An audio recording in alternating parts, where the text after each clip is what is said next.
Hey everybody, this is JW from my Sober Militia blog, and I also do a podcast through Sober Militia, which is all through Sobriety.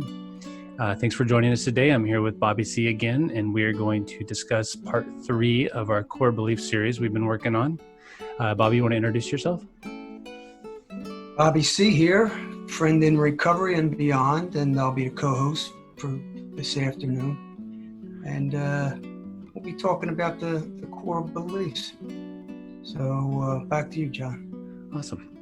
Yeah, so just as kind of a little refresher and reminder, what the reason why we decided to go this direction is because, for me anyway, when I was in therapy, one of the things I learned was how to look at different ways that we see the world and different perceptions we have, and trying to shift those perceptions to better benefit us, especially as we go into something like recovery and sobriety. So the thought process is if I believe something in my core, if it's a negative belief, then, or an irrational belief, then it can negatively affect my ability to move forward. And so we start trying to think about ways we can reframe our thoughts in our mind to, better situate us to be successful. And so that's what I've been doing. I'm not an expert in any of this, but I've been playing around with some ideas and ways we can look at things and ways I've looked at things and that have helped me. And so I'm basically spreading the word and hoping that you guys relate and it helps you as well. So we've been working through 1 through 10, the core beliefs I've been writing in my blog. And today we're on number 11. And that was core belief number 11 is using makes me feel good. And this was kind of a neat one because this came from one of my readers who I'm in contact with. And I had asked her what maybe some core beliefs she has had. And at first she didn't really have anything to say. And I think I even said that in the blog, but then she thought about it a little bit and said, you know what? I think it's just that using makes me feel good. And I thought, whoa, that's actually a pretty good one, right? Because that's the lie, right? That's the lie that the alcohol and drugs and even different behaviors and things tell us, is that if we do this thing, it's going to make us feel better. So we start doing that thing, and we do it long enough that it becomes a reality for us, and we think that's the only way we can feel good anymore. But in the reality, anybody who's been through this, and if you guys are watching this or reading my blogs, you're probably pretty aware of the fact that these things don't really make us feel good at all. They may numb us for a while. They may allow us to forget things for a while. But the bigger picture is that we end up feeling worse, and we have those hangovers and the guilt and the shame and all the things that go along with that, the broken relationships, the lost jobs, the whatever, any myriad of negative consequences that come from using these things.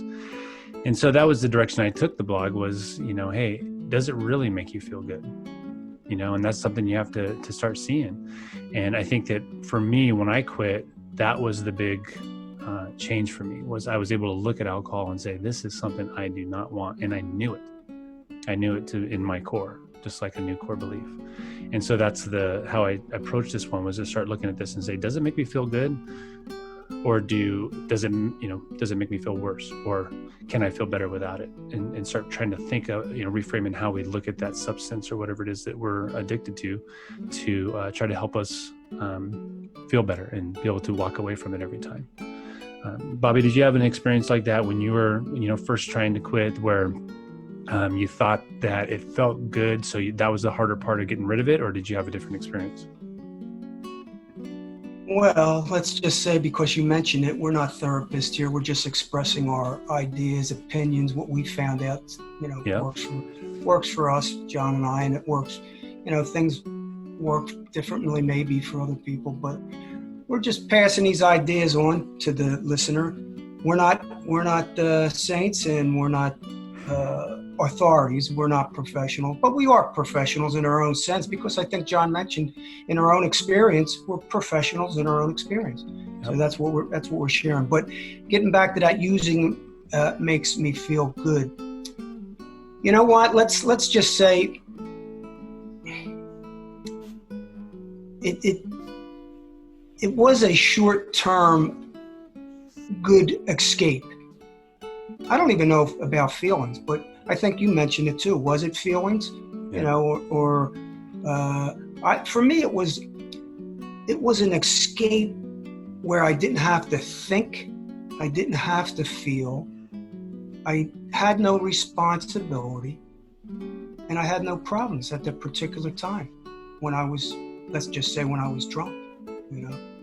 And it was it was an escape.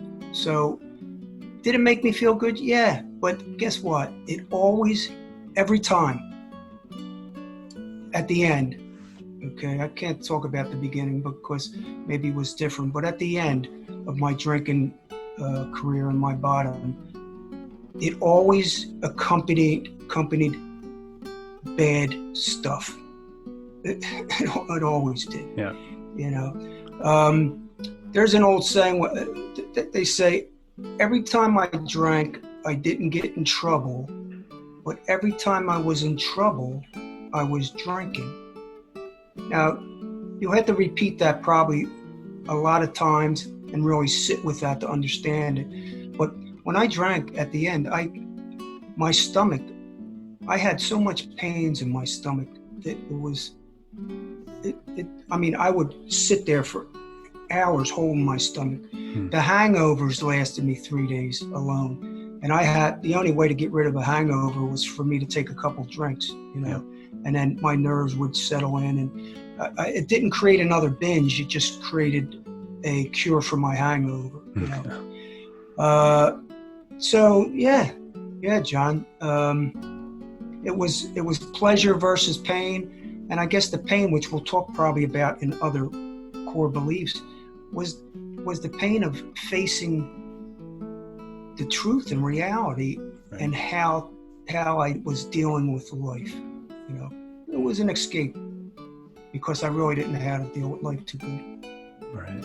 Yeah, I understand that completely. And unfortunately, it's a little confusing, right? Because if we are using to that extent, the feeling of being numb sometimes feels better than what we're feeling otherwise. And so that is a little bit of a confusing place that we have to come to terms with. But I think that if we can trust that by, learning to be ourselves again and learning to live without these things, these addictions, that our life can improve and will begin to feel better, and we won't need to numb it anymore. And I think that's really the takeaway, right? When we stop feeling the need to be numb, then we start living, and it's a beautiful, beautiful thing. Yeah. Yep. All right. Number 12, I am hopeless. This is an interesting one because I got a little turned around in this one as I kind of worked my way through it. And it was actually a lot of fun. And in some of these core beliefs that we do, when we try to look at the more positive, rational thought instead of the negative thought, it's pretty easy to do. You just kind of flip it or take the opposite side. But with hopeless, I didn't want to do that because, in a lot of the sobriety community, the idea of one day at a time or one moment at a time is very real. And I don't think anybody would argue that, to set a goal like I'm going to quit for a year is just too big. You can't do it, it'd be like saying, I'm going to be happy for a year. There's no way, right? You can't do that. And so this idea of hope became a very interesting kind of concept when I started looking at these core beliefs, because having hope also sets us up for being disappointed, right? And so on some level, I kind of played around with the idea that, as an addict going into recovery, being hopeless is almost a good thing, right? Just being present right now. That's where we want to be, and not hoping about the future, not hoping about what's to come, just being in that place, right? And so I had to change how I wanted to do the opposite side of that core belief. And what I came up with was that I am intentional. And that's something I've been trying to adopt in my life, is the idea that living with intention, right? Approaching every day with some kind of goal, trying to get somewhere, trying to do something that is, benefits me or people around me, being of service. But that idea of living with intention rather than living with hope, I think was much more of a stronger mindset for somebody in recovery and trying to be sober. So did you have any goals or anything you set for yourself when you were beginning this? Do you remember, Bobby? No, I think prior to these episodes, if you read John's blog, he in the middle he talks his writing, he audios his writing, and that's where I listen to him all the time prior to coming on, of course. So I can kind of of course I have to listen to them all, and this way I could kind of understand where I'm at in life and add a few things to it.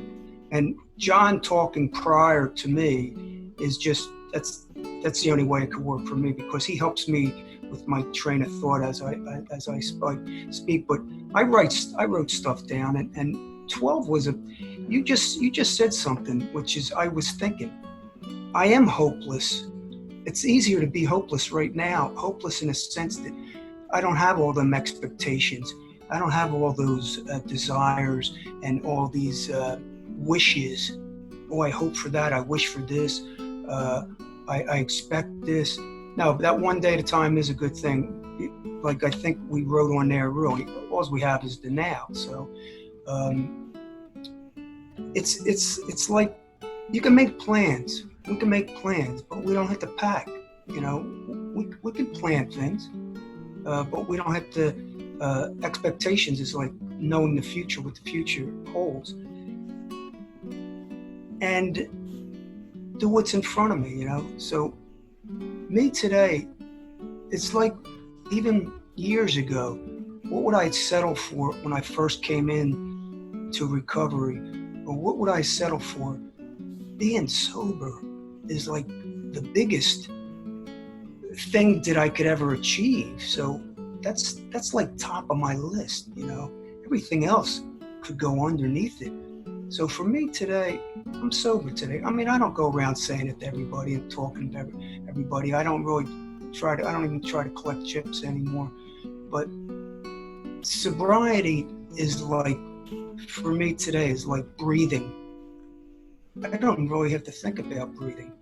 I don't have to think about not drinking today either, because it just happens, for me today. That's hopefully it's going to happen for you too, like that. I'm just saying, after years and years of this stuff, it just happens. It just becomes. They talk about the only requirement for membership is a desire, right. And a desire is a hope, a wishing, a wanting, a craving. A desire is actually a craving. It's like the same craving that I had for booze or drugs is the same craving that I have for this life recovery thing. Yeah, for life. Yeah. For life. I have a craving for living life today. And here's the thing though, without action, I get nowhere. Yeah. So I had to perform the action. And by, like John says, repetition is the mother of skill. So repetition of changing these irrational beliefs to rational beliefs is that I think that's what John's whole intention is for us to say these things over to ourselves over again. The repetition, so we can affirm these things in our body, in our mind, in our soul, to get this stuff in our subconscious, in our consciousness, so we can become aware of that old thinking is gone, and this new thinking is here. So it's like it's a rebirth. It's a good thing. Yes, for sure. Yeah, we have to remember, these beliefs that we develop and these habits we've made through years and years, right? Nobody goes out and has a bender and decides they're an alcoholic and wants to, quit drinking for the rest of their life. It's over long periods of time. And so over these long periods of time, we've developed some pretty severe habits and things that are going to be hard to break. And I think that's why this idea of the core belief and reframing how we think is such a powerful thing. But like you said, Bobby, it does take effort. We have to say that. And I say that in my blog sometimes too, where, just say it even if you don't believe it, right? Just say it over and over and over. And eventually you're going to believe it, just like you did the other, right? When you started telling yourself you're hopeless, you didn't believe that right away. You just over time started thinking maybe there was something wrong. And then you started telling yourself that. And then finally you believed it. And that's where the problems start, right? So no matter what it is, just, keep finding those positive affirmations and keep repeating them over. I do it today, every day. I get up and I have my gratitudes and my intentions that I put out there, and just I think about them and I say them to myself, and they're not all happening yet, but they're gonna, And they say fake it till you make absolutely, it. Absolutely, yeah, I agree. Right? Okay, 100%. So go ahead, John. Oh, sorry. What do we want? That's okay. Yeah, so number 13, we are doing The World is a Bad Place. And I remember this one specifically. I got up in the morning and I've been doing these really specific, core beliefs that are pretty easy to kind of pinpoint and talk about. But one of the things I realized that day was that sometimes it's the bigger, more overarching core beliefs, right, that really can be the ones that hold us back, because there's, remember, when we have a core belief, the way they work is that we continue to find evidence to support them, right? So if we believe that we're a bad person, that anytime we make a mistake, that's a piece of evidence that supports the fact that I'm a bad person, right? And so we just keep looking and looking and looking. So the broader the core belief, the more evidence is available to us. And so they're a little bit more difficult.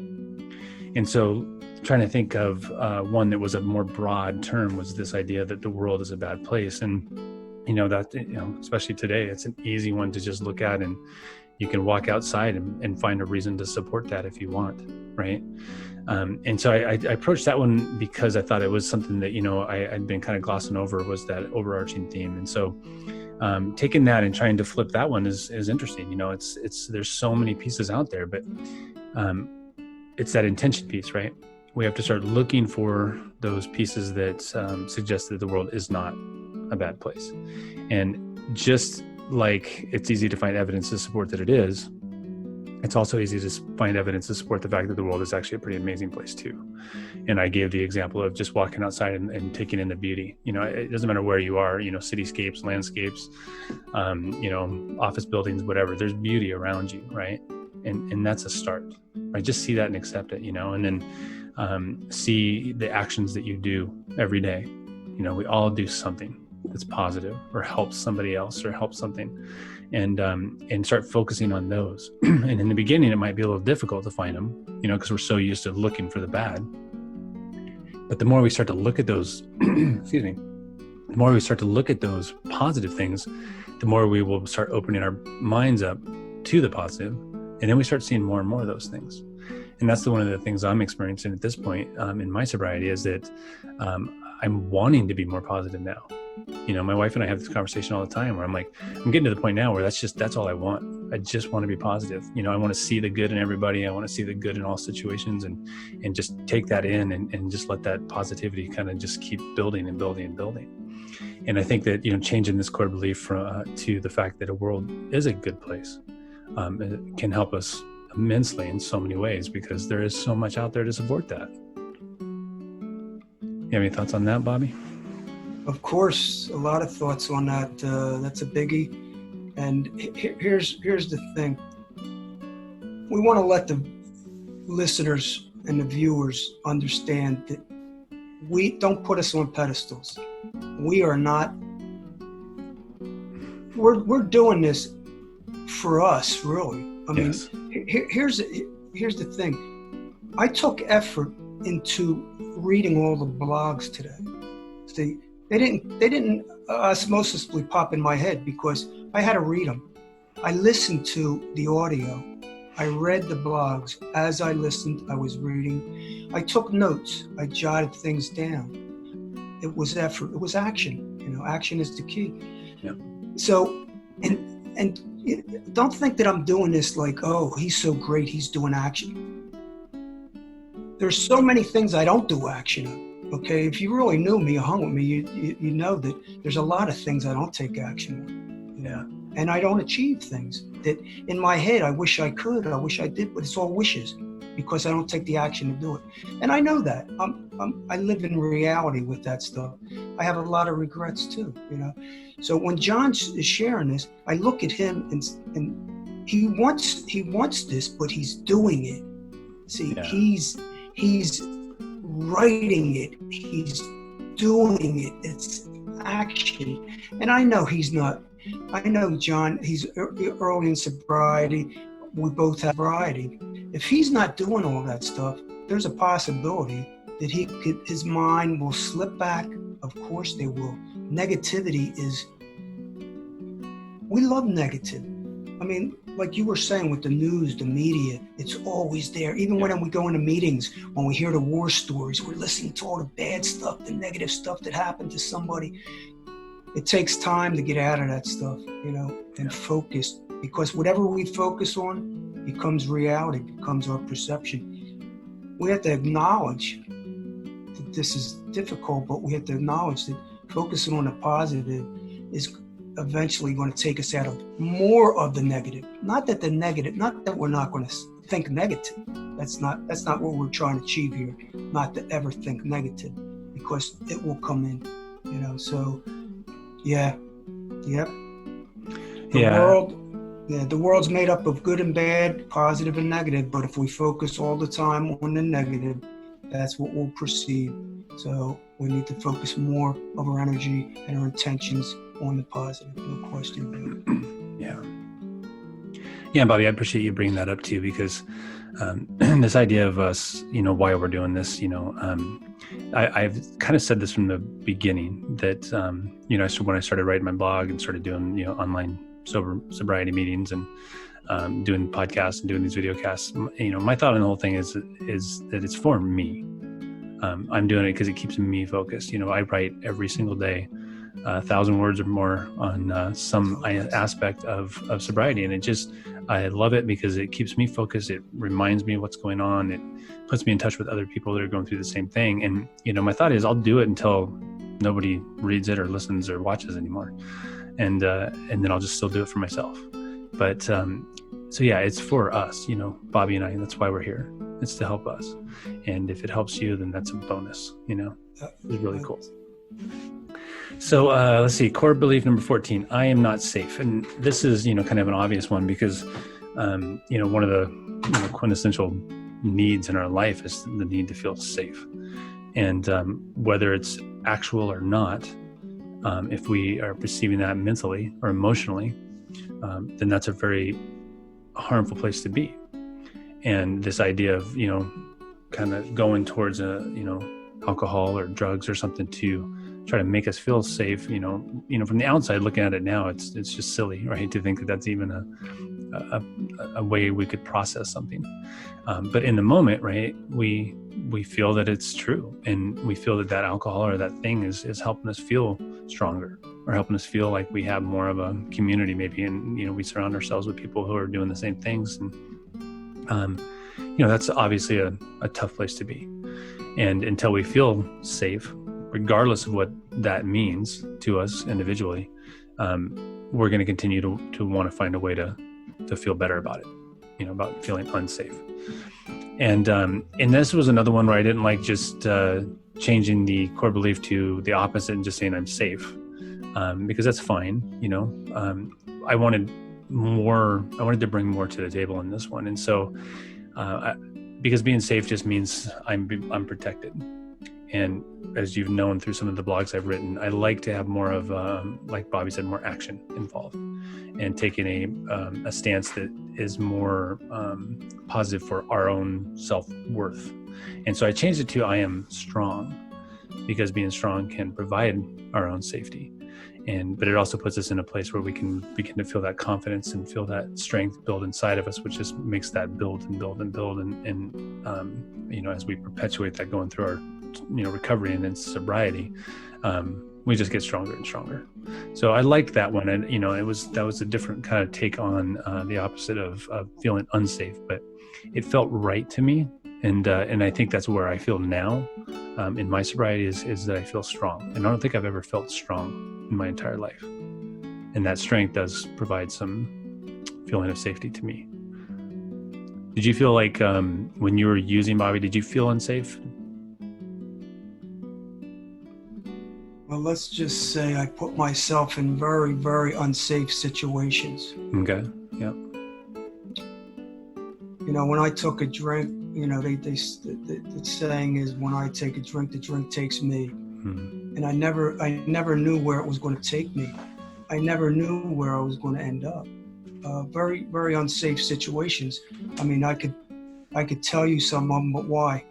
Everyone knows what I'm talking about.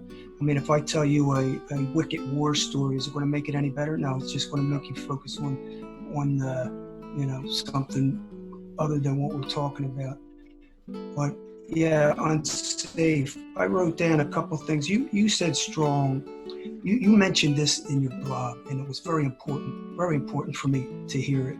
It was mentally and emotionally, was I safe? Yeah. I'll tell you, that hits to this why I probably drank, because I didn't know how to deal with my emotion. I didn't even know how to hug people. My parents never said I love you to me or hugged me. We didn't have a huggy, lovey, that type. I taught them eventually how to hug, and I hug everybody now. But and I say I love you to my grandkids and my kids and stuff like that. But that took me years of doing it, and but mentally trying to not understanding how to communicate how to articulate. John knows how to articulate more than I do, but how to say things. Because every time I said something, it would get triggered back, and it would push a button, and I'd be off to the races. And then all I knew was anger. Once I got triggered, once I got pushed and triggered, it was like discounting. They discounted me and my feelings. I ran via the bottle to escape that not knowing how to deal with these emotions and feelings when it was from other people. When other people denied me what I was saying or said something against me, my anger would come up. I got very, very angry. And anger was a big thing with me early on. Everything was anger. I only knew two emotions. It was anger and what else was it? But I wasn't really. I found out though after you peel this onion, I found out that I'm a good person. I'm a loving, caring, kind. I have empathy for people. I'm like I could be a caregiver, but not in the sense of a nurse or something. But yeah, that emotional, mental, not safe. I used to run away from that. Yeah, me too, for sure. I think that's pretty common. I don't think there's probably anybody out there that's, at the beginning stages or in the middle of all this that hasn't felt unsafe and emotionally, right? I mean, that's a big one. So yeah, finding that opposite place and feeling strong and confident is super, super important. Yeah, and I think one of our intentions is to allow other people to know that you are not alone. You're not alone. Yep. And to understand that in the beginning of sobriety, you don't have to, you might not be like John. You're not like me where I'm at. You're where you're at right now. And we don't want to discount or not validate the suffering, the pain that you're going to be going through, during this time. All we're trying to do is maybe just give you some more, something to question and think and say that I'm not alone. And these are the things I could do to get out of it. Absolutely. All right. Last one for today. Number 15. This one came from another reader. And I loved this one because she was really specific about it. And she said, I do not deserve good things. And then she was more specific and said, I do not deserve to feel good. I don't deserve to feel safe, which is one we just talked about. And I don't deserve to feel happy. So this idea of not deserving good things is fascinating. And because I know I felt that way. I know that I've gone through my life thinking that anytime something bad happened, it was expected, and if something good happened, it was accidental, it kind of was a, happenstance kind of thing, dumb luck. Right. And so I didn't pay attention to the good things that happened because they were not meant to. But the bad things, I could latch onto those pretty easy. And so, the more we do that, obviously, that's what the core belief is all about, right? If we feel like we don't deserve good things, and every time a bad thing happens, that just feels like the norm. And, with this idea of safety, feeling good, and feeling happy, these should all be pretty much, standard human emotions, right? And to feel like we don't deserve those is pretty extreme. And so I changed this one core belief into several because I wanted to kind of touch on some of the things that she was mentioning there. And so I changed it to I feel good, and not even that I deserve to feel good. And this goes back to that idea of repetition and trying to retrain our brain. If we say I deserve to feel good, we kind of leave that open still, right? But if we just say I feel good, and I said this in the blog, even if you don't, just say it. Right? Just say it over and over. I feel good. And you start to feel it. You will, I promise. That's something I'm doing right now. Same with safety. I feel safe. Right? We're not projecting and saying it's going to happen. We're saying right now, this is how I feel. And I am happy. And over and over and over. That's something you can do as just part of your daily mantra. It's part of your gratitude, part of your intentions. Just reminding yourself of these emotions where you feel these things. And try to find the evidence, every day. There's always something out there, that makes you feel good, something that makes you laugh, something that makes you feel safe, and concentrate on those things.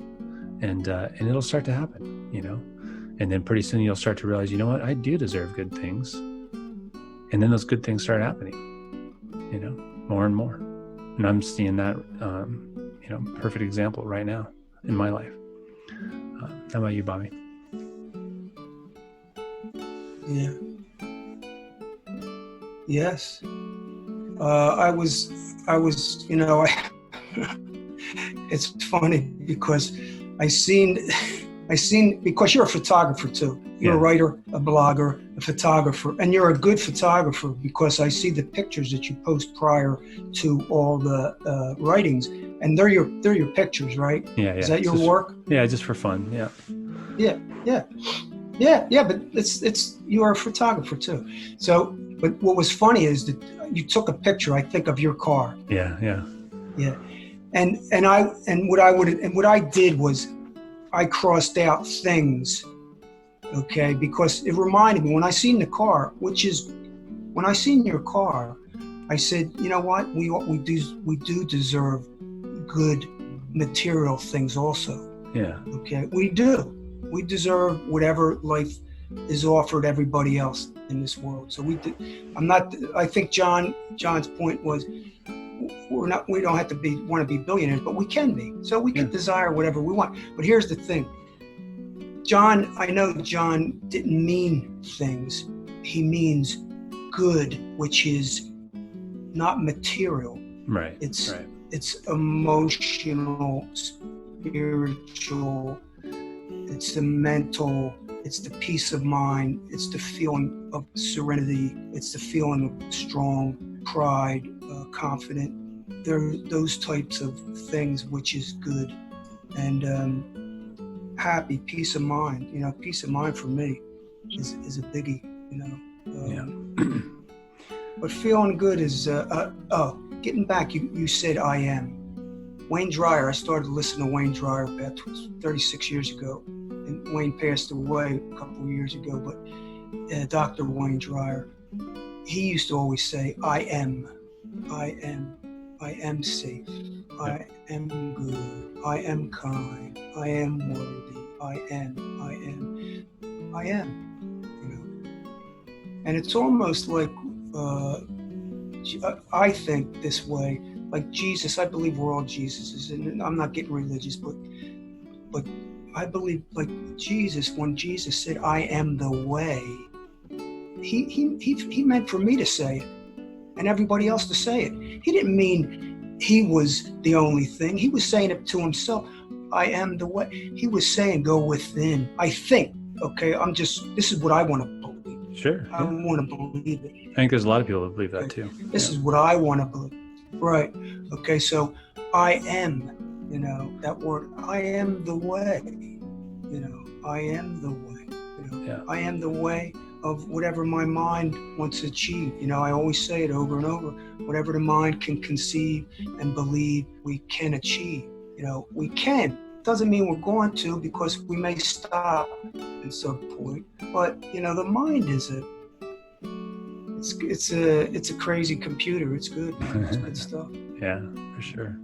Yeah, and remember that belief came from a reader, and I didn't want to change the words, because I agree with you, Bobby, with the idea of things. But the things that she referenced were feeling good, feeling safe, feeling happy, and so it works really well. And but I know what you're saying. And then the fact that I put my car picture in there is kind of funny, but that was actually because just the idea of living well, right? Because I had the paddle boards on there and being out by the lake, and that's kind of where I was coming from. No, with that. But yeah, I would not. No, that's not the point. Is that we deserve all those good absolutely things. Yeah. All the material and emotional For sure things. We do, and I think that's for us to think we don't is from just a fundamental getting back. Go ahead. No, I'm sorry. Go ahead. Yeah. The law of attraction, right? Yep. Everybody knows the law of attraction, the secret, and that's what John mentioned at the end of one of his blogs. That the intention, it's like I see it, I can feel it, I can taste it. It's like I intend it to be in the present, even though it could be in the future. But it's an intention. It works like heck. Absolutely, yeah. Well, cool. So we'll go ahead and stop there just from the sake of time. But Bobby, as always, it's awesome having you here and having these conversations. It's been a lot of fun. I think we're leaning towards maybe going a different direction next week. So we'll, you and I can maybe talk about what we want to do with that. And my blog went a different direction, and that's something we can probably talk about too later on if we'd like to. But thanks to you guys for reading my blog and listening to podcasts and watching these video casts.